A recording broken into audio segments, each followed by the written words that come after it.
আজি তাকে যেতিয়া শপতগ্ৰহণ হৈ আছিলে চাই আছিলোঁ, এতিয়াও বিশ্বাস কৰিব পৰা নাই যে মুখ্যমন্ত্ৰী হৈছে বুলি। হয়তো 2-এদিন লাগিব চাগে নিজকে সেইটো ষ্টেজলৈকে নিবৰ কাৰণে। ৰাজনীতিক হিচাপে তেওঁ বিচক্ষণ, সেইটো নতুনকৈ কোৱাৰ প্ৰয়োজন নাই। মানুহ হিচাপেও তেওঁ যথেষ্ট হৃদয়বান, সেইটো নতুনকৈ কোৱাৰ প্ৰয়োজন নাই। কিন্তু আপুনি যে ক'লে আৰু দুদিনমান লাগিব নেকি সময়, এইটো কিয় মনলৈ আহিলে?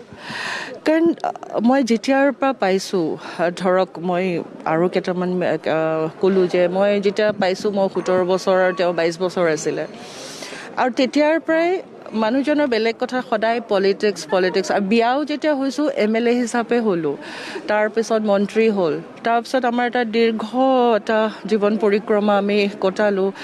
আৰু মই বুজিয়ে পোৱা নাই যে এইটো সদায় কয় মুখ্যমন্ত্ৰী হ'ম বুলি। আৰু যেতিয়া লগ পাইছিলোঁ তেতিয়া সুধিছিলোঁ যে তুমি মাক কি ক'ম, তুমি কি হ'বা?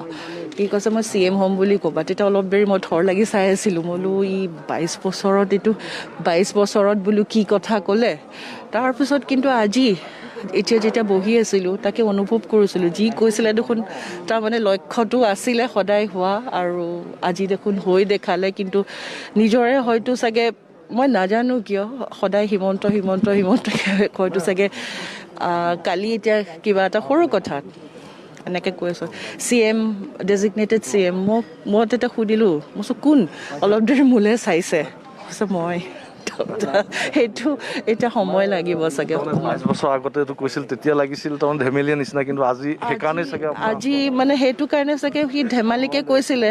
আজি ইমান এটা চিৰিয়াছ পৰিৱেশ আৰু ইমান এটা ডাঙৰ কামলৈ ওলাই আহিছে, মই মানে ৰিলেট কৰিব পৰা নাই যে চিফ মিনিষ্টাৰ হৈছে বুলি। এইটো আছিল আপোনাৰ ব্যক্তিগত অনুভৱ। এতিয়া কথা হ'ল যে মুখ্যমন্ত্ৰী যদিও আপোনাৰ স্বামী, কিন্তু এতিয়া অসমৰ মুখ্যমন্ত্ৰী, ৰাইজৰ তেওঁ নেতা, বহুত তেওঁৰ লক্ষ্য আছে, সপোন আছে বাস্তৱত পূৰণ কৰিবৰ কাৰণে আগবাঢ়ি যাব লাগিব। সন্মুখত প্ৰথমটোৱে প্ৰত্যাহ্বান কোভিড, আমাৰ মহামাৰী লাগি আছে। আপুনি কি ধৰণে এইখিনি বিবেচনা কৰে? যেতিয়া এজন নেতা ওলাই আহে সদায় প্ৰত্যাহ্বান ভাল বেয়া চব সময়ৰ সন্মুখীন হয়।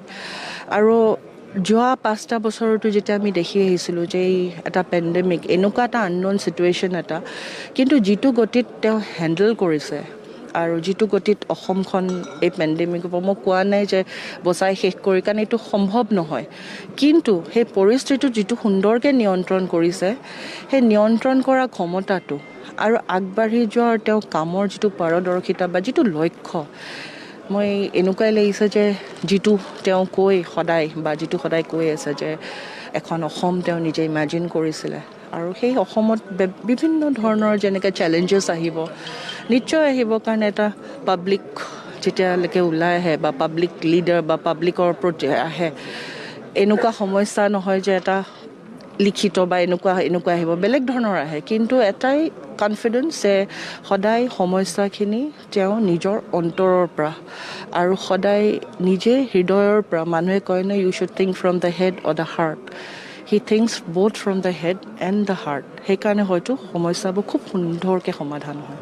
মই বেছি সময় আমনি নকৰোঁ, কিন্তু সময় এনেও কম তেখেতৰ, কিন্তু এতিয়াতো আৰু সময়, তেওঁ মুখ্যমন্ত্ৰী হোৱাৰ পিছত এতিয়া চাগে কল্পনা কৰিবলৈ কঠিন হ'ব তেওঁ কি ধৰণে আৰু সময়। কালি কৈ আছিলে যে মই ভবা নাই ইমান ডাঙৰ ৰেছপনচিবিলিটি এটা পাই যাম বা নিজে লক্ষ্যত উপনীত হ'ব পাৰিম। এতিয়া কালি যেতিয়া এইখিনি কথা পাতি আছিলোঁ তেতিয়া ৰাতিপুৱা 5:30 বাজিছে। এতিয়া নিজে আমি আশা কৰিছোঁ যে সদায় ৰাইজৰ লগত থাকে, সদায় 2-3টাতে পাওঁ, কিন্তু কালি এক ষ্টেপ ওপৰ গ'ল ৰাতিপুৱা 5:30। গোটেই নিশা তাৰমানে কাম কৰি ওলাই আহিছে তলৰ পৰা, সকলোকে কথা বাৰ্তা মাতি, এনেই 1-1:30টাত আহে, কালি 4টাত আহিছে। গতিকে সেইটোতে গম পাই যে দায়িত্বটো খুব চিৰিয়াছলি লৈছে আৰু আগুৱাই মানে এতিয়া আৰু কৈছোঁ যে সদায় যিহেতু নিজৰ এটা ইচ্ছা আৰু নিজৰ এটা মনৰ আকাংক্ষা আছে, আৰু সেইটোত যেনেকৈ কৰি যাব পাৰে, যেনেকৈ ৰাইজৰ উপকাৰ কৰি যাব পাৰে, সেইটো তাৰ ক্ৰেডিট।